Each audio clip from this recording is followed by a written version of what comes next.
खबर सूरजपुर से है, जहां एक शिक्षिका पर बाइबिल बांटने का आरोप लगा है। शिक्षिका पर यह भी आरोप है कि वह छात्राओं को सुबह शाम बाइबिल पढ़ने के लिए प्रोत्साहित भी करती है। मामला प्रतापपुर ब्लॉक के सेमरा खुर्द शासकीय प्राथमिक शाला का है। मामले का खुलासा तब हुआ जब बच्चियों के पालकों ने उसे स्कूल की किताबों की जगह किसी अन्य किताब को पढ़ते हुए देखा और पूछा कि यह किताब कहां से मिली। जवाब सुनकर पालक भी सकते में आ गए। इसकी जानकारी अन्य ग्रामीणों को तब मिली जब विद्यालय पहुंचकर उनका विरोध किया गया। हिंदू संगठन के लोग भी वहां पहुंचे और उक्त शिक्षिका के विरुद्ध कार्रवाई की मांग की। विकासखंड शिक्षा अधिकारी ने उक्त शिक्षिका को दूसरे विद्यालय अटैच कर दिया, लेकिन ग्रामीण उस शिक्षिका पर कार्रवाई की मांग की है। मेरी मैम ने दिए थे। क्या किताब का नाम था? पवित्र बाइबल। पवित्र बाइबल। क्या बोली थी मैडम? मैम इसको पढ़ने के लिए बोली थी। तो पढ़ते थे आप? हाँ। तो मैडम से बोले कि मैम ये तो स्कूल का बुक नहीं है, फिर क्यों दे रही हैं आप? हम लोग ऐसा नहीं बोले। और कुछ बोलती थी मैडम? बोलती थी इसको पढ़ के तुम लोग को बहुत ज्ञान आएगा। फिर मम्मी पापा को पता चला तो क्या बोले? लोग कुछ नहीं बोले। तो अभी क्या है, किताब दे दी वापस? हाँ? किताब क्या है? अंकल लोग ले गए हैं। मेरे को सुप्रिया मैम दी थी किताब। क्या बोले थे? बोले थे कि इसको पढ़ना अच्छा लगेगा। क्या किताब था उसको जानती हो आप? हाँ। क्या किताब था? पवित्र बाइबल। पढ़ाई पढ़ते थे आप उसको? हाँ। रोज घर में पढ़ते थे? हाँ, रोज शाम और सुबह पढ़ने को बोली थी। तो फिर मैडम पूछती भी थी कि पढ़ाई की पढ़ेगी? हाँ। क्या पूछती थी? पूछती थी कि पढ़े तुम लोग आज।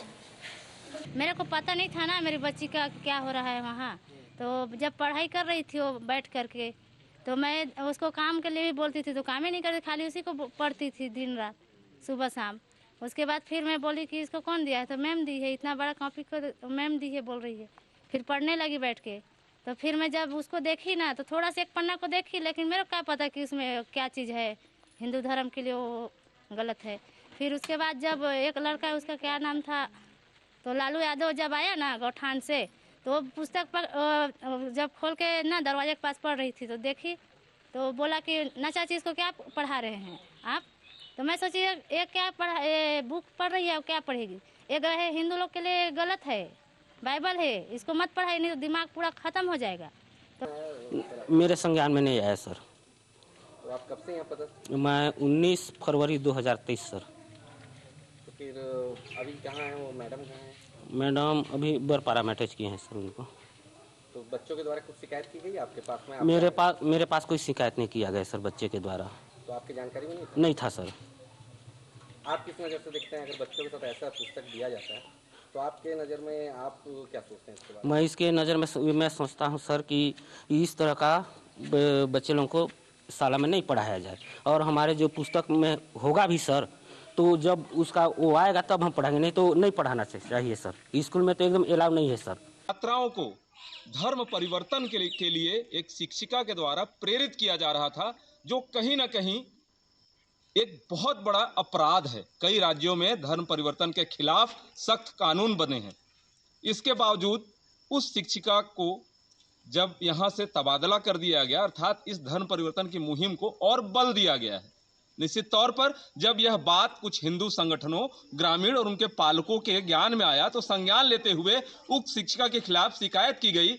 और यहां पहुंचे एबीओ ने क्या कहा, आइए हम जानते हैं। हमारे बीच मौजूद हैं यहां एक रिटायर फौजी हैं, ये बताएंगे पूरा मामला ये क्या था और क्या लगता है आपको जो कार्रवाई की गई है वो कैसी कार्रवाई है। जब हमने संज्ञान में लिया बात को, और संज्ञान में लेने के बाद हमने जानकारी दी एबीओ साहब को, बीओ साहब को दिए, तो फ़ोन नहीं उठाए।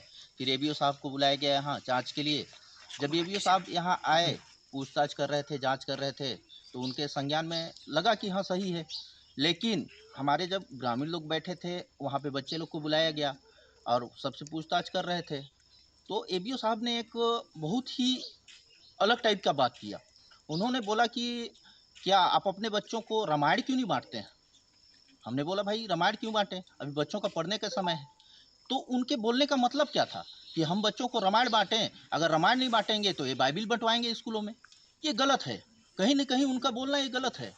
हम उस चीज़ को एक्सेप्ट नहीं करेंगे, क्योंकि बच्चों का एक उम्र होता है, बच्चे एक उम्र में पढ़ाई का उम्र है उनका। हम उनको धर्म का ज्ञान घर में देते हैं, पूजा पाठ कैसे किया जाता है, क्या किया जाता है, क्या होता है, मंत्र क्या होता है, सब उच्चारण करते हैं बच्चे। ये तो नहीं होता है कि उनको हम रामायण दे के उनको रामायण पढ़ाएं, उनको पढ़ने का समय है अभी। तो इसलिए क्या है, बच्चों को रामायण न दे के उनको शिक्षा देना, माने हम रामायण का शिक्षा नहीं देंगे तो बाइबल का शिक्षा देंगे, तो गलत है। और जो कार्रवाई हुआ है वो सही नहीं है, हमारे पूरे ग्रामीणों के नज़र में सही नहीं है, या हमारे पूरे धर्म के नज़र में सही नहीं है। उनके ऊपर कार्रवाई होना चाहिए, ऐसा कि उसको हटाया जाए। हम उसका मांग करेंगे कि शासन उसको हटाए।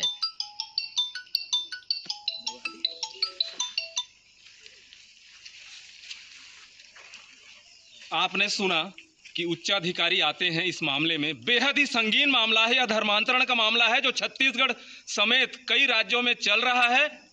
और छत्तीसगढ़ की बात की जाए तो कोंडागांव से लेकर सूरजपुर का आज सेमरा खुर्द भी सुरक्षित नहीं रहा। यहाँ बच्चों को धर्म की शिक्षा की बात करना, वो भी एक शिक्षिका के द्वारा, कहाँ तक जायज है यह समझा जा सकता है। आपने देखा इसमें क्या न्याय होना चाहिए, ऐसे लोगों के विरुद्ध कैसी कार्रवाई होनी चाहिए, ग्रामीण खुद मांग कर रहे हैं। अब देखना होगा जिला प्रशासन से लेकर राज्य सरकार इस गंभीर मामले को संज्ञान में लेने के बाद कैसी कार्रवाई करती है, यह तो देखने वाली बात होगी। Doctor Pratap Narayan Singh, news hour, Surajpur.